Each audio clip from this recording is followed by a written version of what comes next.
The summer before my junior year, I finally worked up the courage to confess my crush to Jackson, the most popular guy at school. Jackson looked me over and chuckled, "Monica, maybe you should check a mirror first." After that comment, I avoided him all summer. When school started, we ended up being desk partners. But it wasn't just us, it was one of those three-person desks, and I was stuck in the middle between him and the prettiest girl in school. During class, they would pass notes back and forth, whispering secrets, and I had to be the messenger.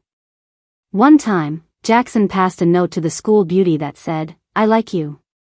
Before I could deliver it, the teacher snatched it away. Reading it out loud, they mocked me, "Even the beautiful girls haven't confessed to Jackson, and here you are, looking like that, confessing. Guess ugly girls really do like to stir things up." The whole class laughed, and Jackson just ignored it all, not bothering to explain. I held back tears, feeling completely alone. Then, the guy who sat behind me lazily raised his hand and said, "Teacher, you've got it wrong. That note was from me to Monica." My heart nearly stopped when the teacher picked up the note. The teacher read it out loud again, mocking me, "Even the beautiful girls haven't confessed to Jackson, and here you are, looking like that, confessing. Guess ugly girls really do like to stir things up." The class erupted in laughter again. Ugly people actually have crushes too. Poor Jackson, getting liked by a toad. Back when they assigned seats, I knew something like this would happen. See, didn't I call it? Come on, Monica, have some self-awareness. Even the school beauty didn't confess, but you did. Don't you have mirrors at home? I've always been unhealthy in high school. I often drink medicine, causing weight gain, and my face is prone to breakouts. Because of the acne and a certain part of my name, classmates nicknamed me Toad. At first, I tried to stop it, but the more they called me that, the more I'd react, the more ridiculous I'd seem. Eventually, I just let it be. But unlike those teasing boys, Jackson never called me that. When other guys made fun of my face, he'd snap back coldly, "Mind your own business." He would also ask me for help on tough problems and genuinely compliment me when I figured them out. "Monica, you're really smart." Because of him, I once thought maybe I wasn't so bad after all. Until the day I confessed. The fragile confidence I'd built over 2 years crumbled instantly. Clenching my sleeves, my palms sweaty, I stammered, "It's not like that, teacher. I didn't write that note." I glanced at Jackson, hoping for some sort of explanation or help.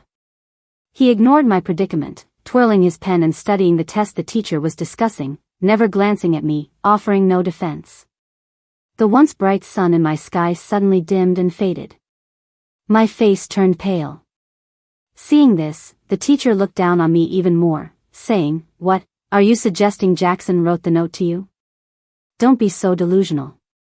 Students should focus on learning, not on these silly romantic pursuits." I kept my head down, hoping that being compliant would end this ordeal sooner. But this teacher, notorious for breaking up young romances, wasn't going to let go easily, aiming to use me as a cautionary tale. He knocked on Jackson's desk, making him stand. "Monica wrote you a note, what do you say?" I looked at Jackson, hoping he'd clear things up. Jackson stood up, gave me an indifferent look, and said, "Monica, focus on your studies, no young love. I'm not into someone like you." The class erupted again. Ooh, the toad got rejected. I stared at Jackson. The words he carelessly tossed out cut deeper than anything else ever had. I held back tears, unable to speak. I'm the type who cries easily. I knew if I spoke, the tears would rush out. And then, I'd just look more pathetic. I desperately hoped the teacher would let me off the hook. Right then, Sam, the guy behind me, raised his hand. "Teacher, you misunderstood. The real delusional one here is Jackson. It was actually me who wrote the note to Monica." Sam was a rebellious transfer student who gave countless teachers headaches. But he was exceptionally smart. Before transferring, he was always first in national physics competitions, and the school treasured him. His talent gave him the freedom to be bold and uninhibited. He was like a free wind blowing into my timid youth. Had he not beaten up a guy who liked to lift girls' skirts, turning the scene bloody, his movie star good looks might have made him the new heartthrob. One boy immediately taunted, "Seriously, Sam, you like the toad?" Sam shot him a sidelong glance. "If she's a toad, then what are you, a river sprite?" The boy quickly backed down, embarrassed. The teacher slammed the chalkboard, demanding order. "Quiet." "Sam, what nonsense are you saying?" Sam shrugged, looking innocent. "I'm not joking. She's smart, and I like her." "What's the problem?" The teacher was livid. "You two, at the end of class, come to my office." After class, we went together to the office and wrote our apologies. When we got back to class, the seating arrangement had changed. I still sat with the school beauty, Belle, but where Jackson used to sit was now taken by the boy Sam mocked as a river sprite. Sam was moved to the last row. But he didn't stay there because he had to attend a physics competition class, so he grabbed his bag, chewing his mint gum, and left.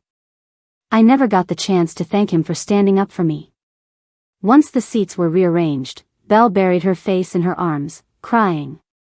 Pretty girls do tend to look quite pitiful when they cry.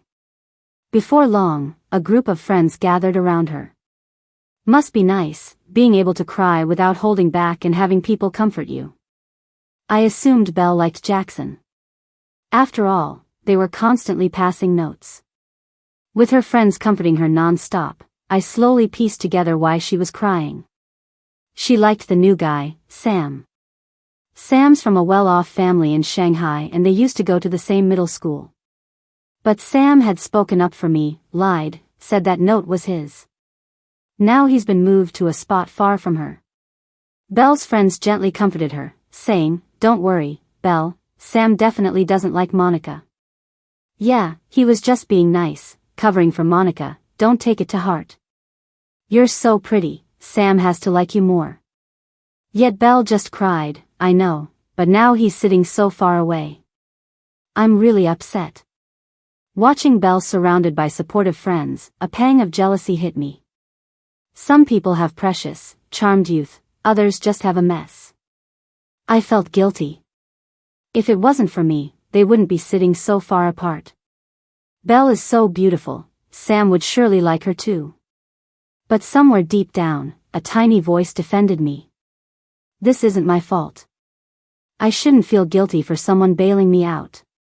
The next day, I woke up early. By the time I got to the classroom, it was empty. I sat down to review last night's mistakes. Suddenly, a cool lollipop touched my face. "For you." I looked up to meet Sam's smiling eyes. The lollipop was a beautiful strawberry shape, crystal clear. I hesitated to take it. "Thanks for yesterday, I'm sorry, I caused you so much trouble." I couldn't help but ask, "Do you regret helping me?" Sam glanced at me, a little. My heart sank, seems like I was right. Then Sam placed the lollipop in my hand, smiled. If I hadn't admitted, we might have ended up as seatmates. He walked to the back without another word. I couldn't figure out what he meant. Did he want to sit with me to discuss math problems I'm good at? I couldn't think of any other reason. I just stared at the lollipop. That's when I noticed Jackson by the door, watching me with that lollipop for who knows how long. I snapped back to my senses and tucked it into my pencil case without eating it. Jackson walked by, looking cold. By third period, everyone was a bit hungry. I eyed the lollipop, wanting it, but didn't have the heart to eat it. As soon as class ended, Belle laid her head on the desk, looking faint. Her friend asked what was wrong, and she said, "Low blood sugar, feeling dizzy." Jackson passed her, looked at me, "Don't you have a lollipop? Give it to her." I froze, instinctively guarding my pencil case. No, it was a gift. Jackson frowned, whispered, "Monica, be sensible." Before I could refuse, he took the lollipop from my pencil case and handed it to Belle, giving me a look. "Her blood sugar's low, don't be selfish." Belle unwrapped it and thanked Jackson. Sam walked by with his backpack, saw Belle eating the lollipop he gave me, and silently walked away. As Belle bit into it, I felt something in me slowly breaking. This was the 100th time I gave up something that was mine. The next day, I came to class early again, hoping to explain the lollipop situation to Sam. I heard footsteps and looked up, only to see Jackson. He placed a similar strawberry lollipop on my desk. "This is for you." I refused. "I don't want it." He frowned. "Sam's gift is fine, but not mine." He firmly handed the lollipop to me. I threw it into the trash. Jackson looked upset. "Monica, what's this about?" I replied, "You can give away my stuff, why can't I trash yours?" He gritted his teeth. "Do whatever you want." That day, Sam came really late. I didn't get to talk to him all day. This semester, our evening study hours were extended from 9 p.m. to 10 p.m. After class, it was already past 10 p.m., and many parents were waiting at the door. Walking alone at night isn't really safe for girls. But my parents are busy with work, no way they'd pick me up. Jackson walked with me. "Come on, I'll take you home." He lives in the same direction. I shook my head. "No thanks." Then quickly walked away. At the intersection, I saw Sam walking his bike home. Had a bike, but wasn't riding. Like he was waiting for someone. I mustered courage to catch up. "Sam, about the lollipop, I didn't mean it." But then, I suddenly stopped. Belle is so pretty. Compared to me, Sam would probably rather give her candy, right? Am I getting ahead of myself again? It's not the first time something like this has happened. There was a boy in class who liked my desk mate, so he gave me snacks and tried to get close to me to help him pursue her. I suddenly regretted saying what I did. Sam slowly turned his head. "I get it, you're forgiven." In the streetlight, his eyes sparkled like stars. "Want to walk home together?" In that moment, my noisy heart suddenly quieted down. The wind blew on my face, cool and refreshing. When we got to the shop window, he suddenly said, "Wait for me a second." I stood there waiting for him. In the window, there were all these eye-catching clothes. I glanced at them and looked away. 5 minutes later, Sam came running over and handed me a strawberry lollipop. "This time, keep it safe." It felt light in my hand, but also kind of heavy, and very sweet, very comforting. From that day, we got closer. Every morning, he'd bring me a piece of candy. During breaks, we'd discuss schoolwork. In the evening, Sam would push his bike along and we'd enjoy the evening breeze on our way home. On his birthday, I used money I'd saved up to get him a watch. He turned it over in his hands and never took it off again. Near the midterm exams, on a Friday afternoon, we got out of school early. On the way home, we quizzed each other on English vocabulary. Passing the same shop window from that night, I was drawn to a ruffled lily dress. It wasn't expensive, but it was beautiful. But after a few looks, I walked away. Sam noticed. "You don't like it?" I said, "It's nice, but never mind." Sam got closer. "Why not?"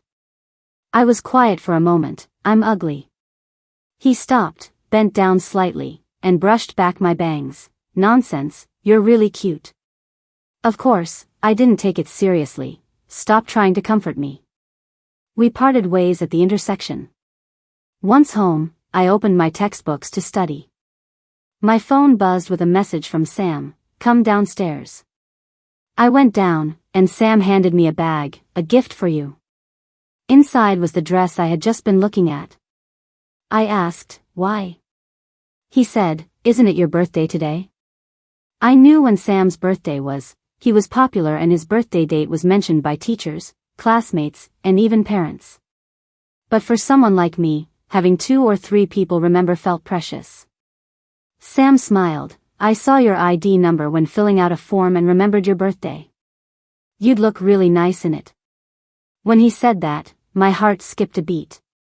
So that weekend, I impulsively went to a salon and cut off my thick bangs. I still had acne, but dressed like this, maybe I looked a bit better. I was actually really cute as a kid. Everyone said I was like a little porcelain doll, with big doe eyes and a delicate nose and mouth. Later, they found a heart issue, and I had surgery the summer before high school. The following 2 years of medication might have caused my acne and made me gain weight. Since then, I stopped caring about my looks, leaving behind my girly inclinations. That Monday, I took off my low prescription glasses, brushed my hair carefully, and pinned back my front pieces. I looked forward to seeing Sam for some reason. Sam wasn't at school yet when I arrived. I opened my workbook to study. Just then, I heard voices outside the classroom. "Belle, your dress looks so pretty today." "Really?" "Jackson got it for me." Belle walked in. She was wearing the exact same dress. With her air bangs, voluminous hair, and glowing skin, Belle looked like a princess in that dress. A comparison made it clear, the dress suited her way more than it would suit me. When Belle entered the classroom, she looked at me oddly. At first, no one else seemed to notice, but when she sat down next to me, my male deskmate shouted, "Monica, Belle's wearing the dress Jackson bought her. How can you be such a copycat?" Everyone noticed then, faces filled with awkwardness and ridicule. "Yeah, just because you wear the same dress the popular guy got for the popular girl, doesn't make you the popular girl. Matching dresses aren't a big deal unless you look bad in them. If it were me, I'd never wear it. Wearing the same dress as the queen bee, have some self-awareness. I told you she likes Jackson. Today, it's finally obvious. Didn't you know?" Monica used to totally fawn over Jackson. She'd buy his breakfast, bring him water during basketball, follow him home. She practically glued herself to him every day. "Really? Monica? Just look in the mirror. If I looked like her, I'd be embarrassed to stick around Jackson, too.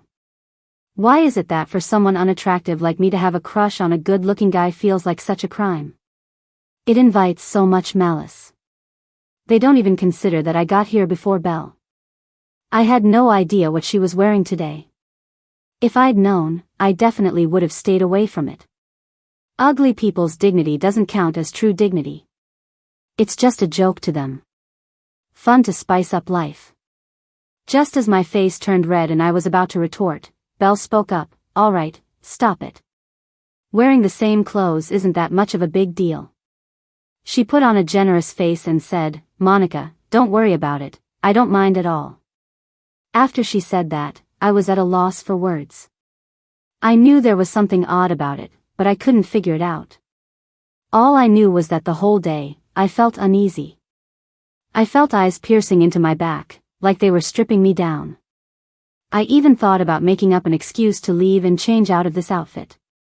That morning, Sam didn't show up. At lunchtime, I didn't go to the cafeteria. Usually, to save more time for studying, I stayed at school during lunch. Jackson didn't go either. He stayed in the classroom, eating a sandwich. While I was working on problems, he placed a cup of yogurt on my desk. "Have some yogurt, studying like this is too hard on your body." I couldn't understand it. He had said such hurtful things to me before, yet now he showed concern over such little things. I pushed the yogurt away. "I don't want it." Jackson frowned. "Did you wear this dress today just for Sam?" I looked at him. "What's it to you?" Jackson stared at me for a long time, then suddenly said, "Monica, I'm begging you, please don't like him anymore. Even if you dress up, he won't notice. He's off at the national physics competition. If he wins first place, he can get into a top university. With your grades, you don't stand a chance. Monica, you're just not from the same world as him." He put down the yogurt and left. After he left, I stared at the yogurt and thought about what he said, and I worked through 2 more sets of problems. That afternoon, while I was on cleaning duty, Belle accidentally spilled mop water on me at the classroom door. My clothes were soaked and dirty, no longer clean white. She apologized repeatedly. "I'm sorry, I didn't mean to." I didn't get angry, but Jackson stepped up to shield Belle and pulled me inside the classroom, using his jacket to wipe my dress. As he wiped, he said, "Don't blame Belle. She didn't mean it. Besides, this dress doesn't suit you anyway. Don't wear it again. I'll buy you a new one after school."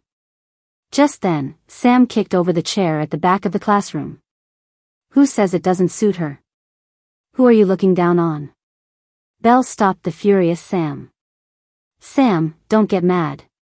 Jackson didn't mean anything. It's just that Monica is wearing the same dress that Jackson bought me. Sam let out a sarcastic laugh and looked at Jackson. What, you bought the same dress too? Copycat? When he said that, Jackson and Belle's faces immediately changed. Belle looked at me. Sam, did you buy the dress Monica's wearing?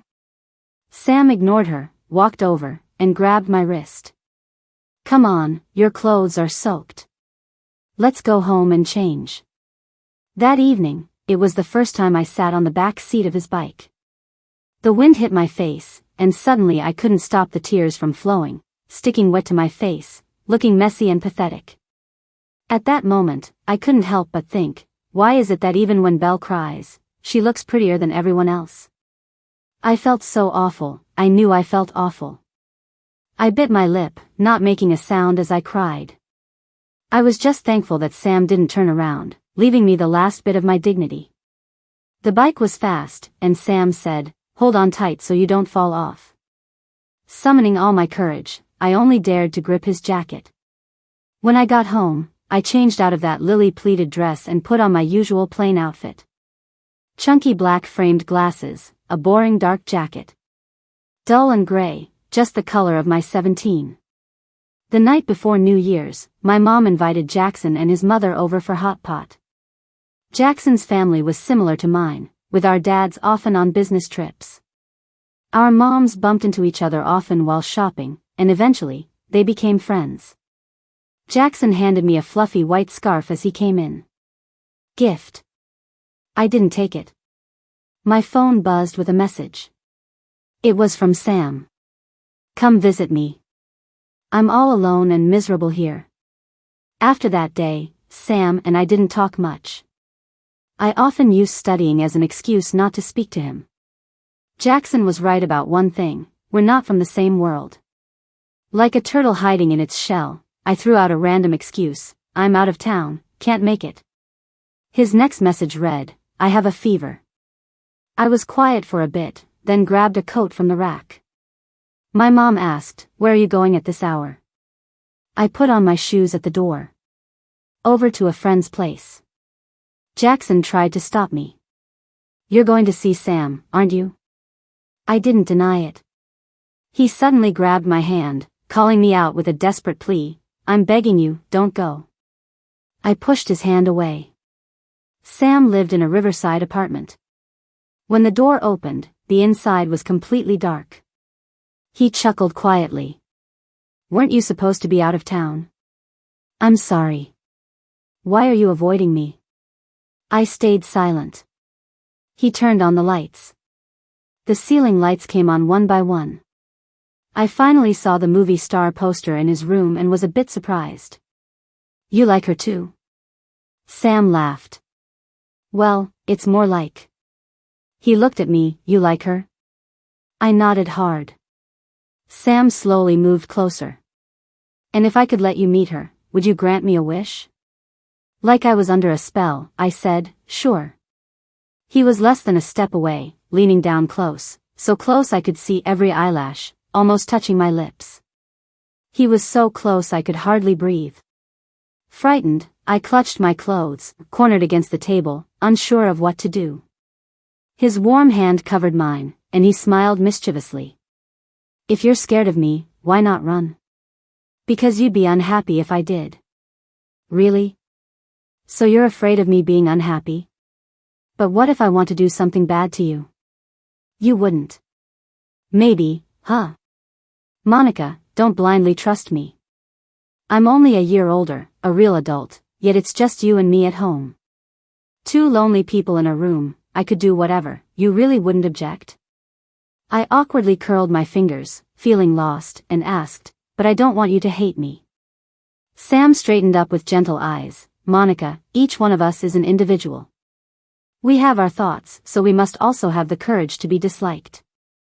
You're afraid of me being unhappy, afraid of Belle being unhappy, afraid of Jackson being unhappy, but why do you never care if you're happy? I hope next time you face something you dislike, you can bravely say no. He told me, I'm going to win first place in this competition.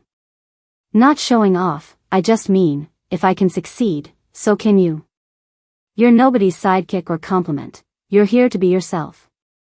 Fight for yourself a bit more, from now on, what's yours is yours, and you must wholly and entirely support yourself. My lashes fluttered.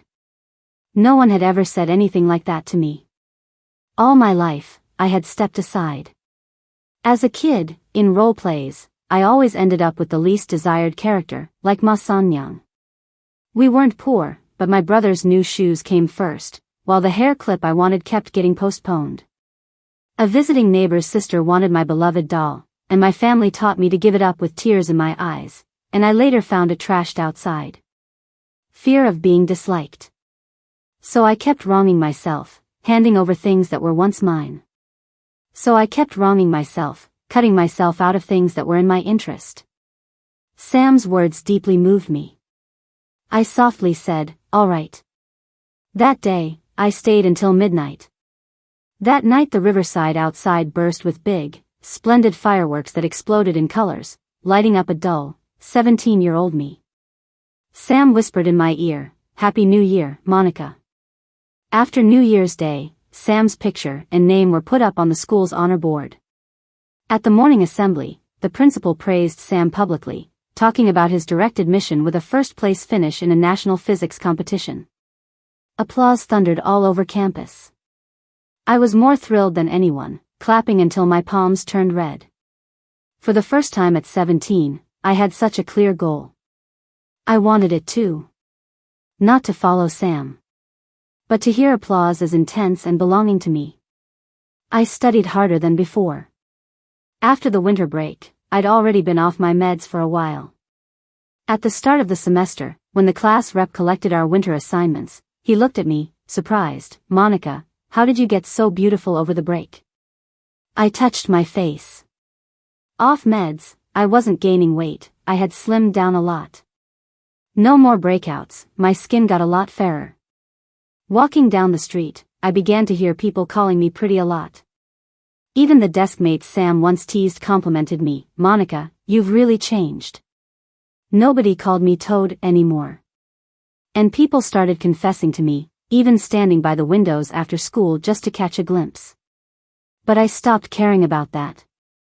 Meanwhile, my grades ranked high, surpassing teacher expectations.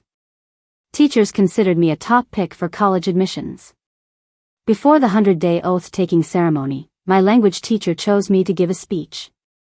I worked long on that speech, memorizing it well.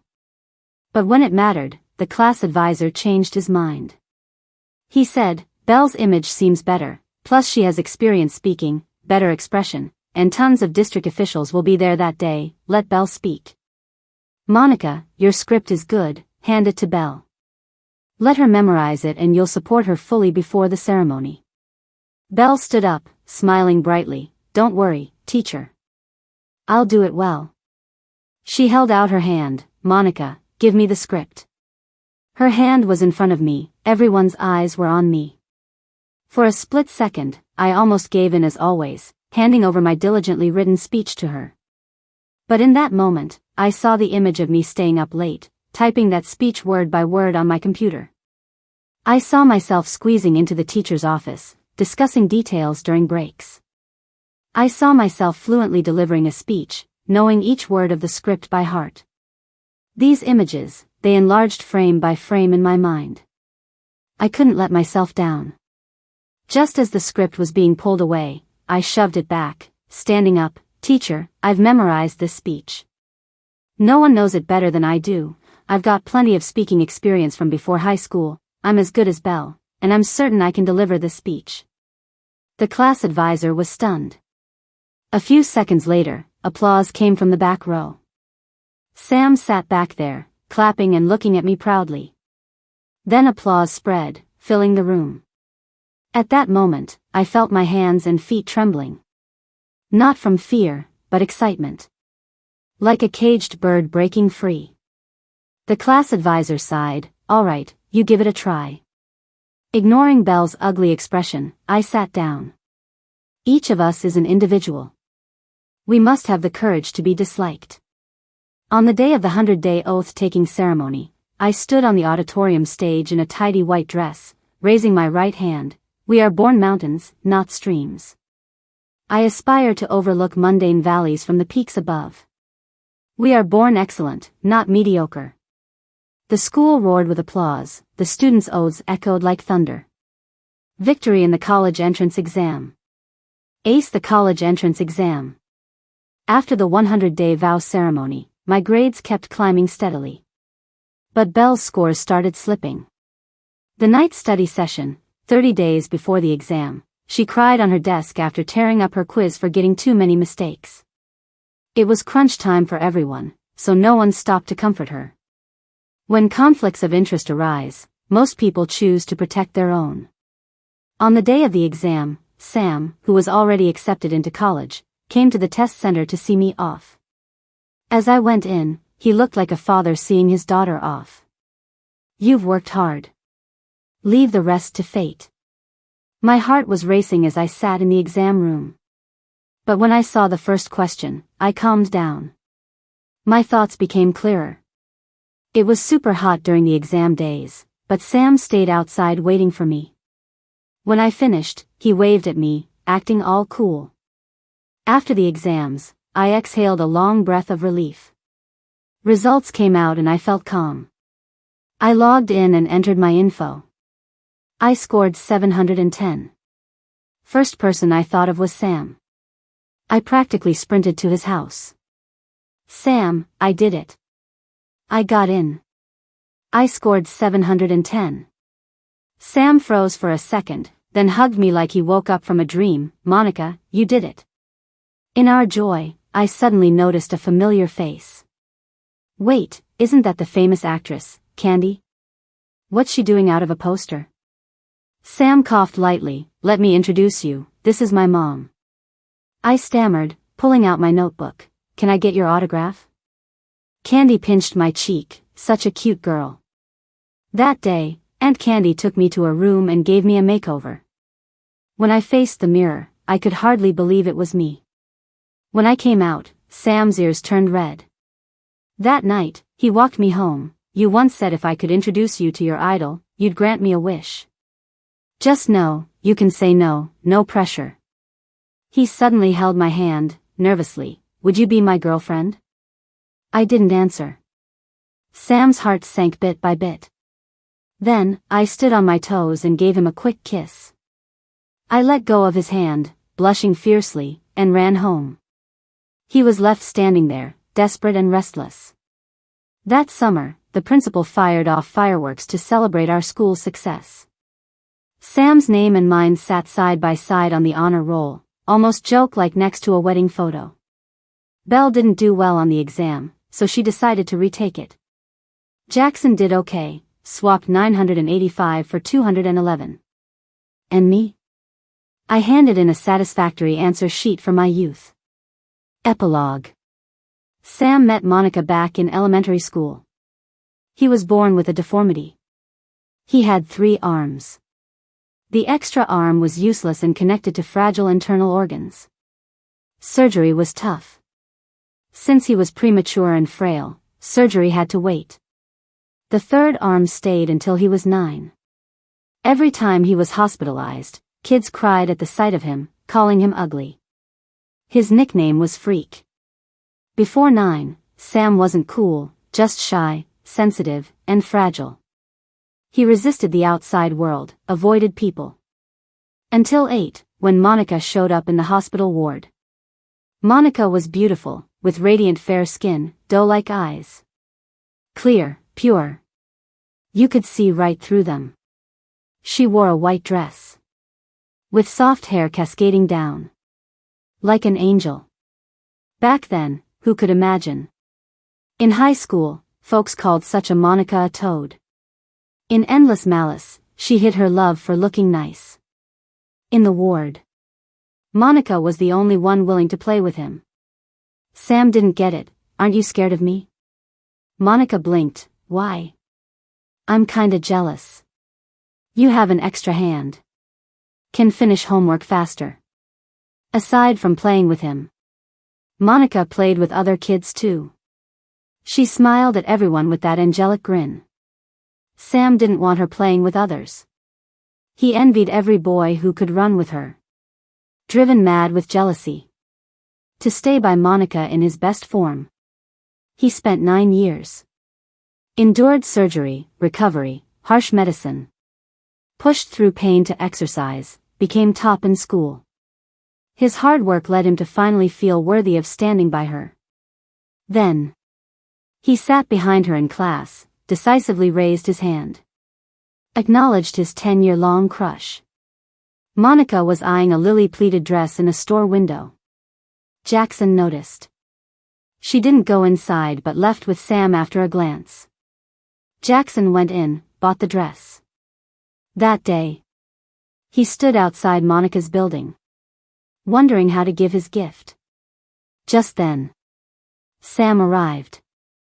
Jackson instinctively hid. Sam shot Monica a text, leaned against a tree waiting for her. Monica came running down. Sam handed over a gift, "Happy birthday." Monica's smile was stunning, Jackson always knew. The class burst out laughing. In the past, Monica only smiled at him like that. Now, it was someone else's turn. Jackson felt unexpectedly annoyed. He went to Belle's place. Gave her the gift instead. Monday rolled around, and Jackson didn't expect Monica to wear the dress Sam gifted her. Seeing their matching outfits, he secretly enjoyed it a little. When Monica's clothes got wet, he said they didn't suit her and told her not to wear them again. That wasn't how he really felt. For some reason, he just didn't want Monica to keep wearing the clothes Sam gave her. Even if using such a hurtful excuse was the only way. After Monica confessed her feelings to him that day and then disappeared the whole summer, he regretted it. When school started, they ended up sitting next to each other, and Jackson was really happy about it. He kept passing notes to Belle, hoping to catch Monica's attention. But as a young guy, he was too proud and didn't have the courage to admit his feelings. Monica might never know that the note saying "I like you" was meant for her.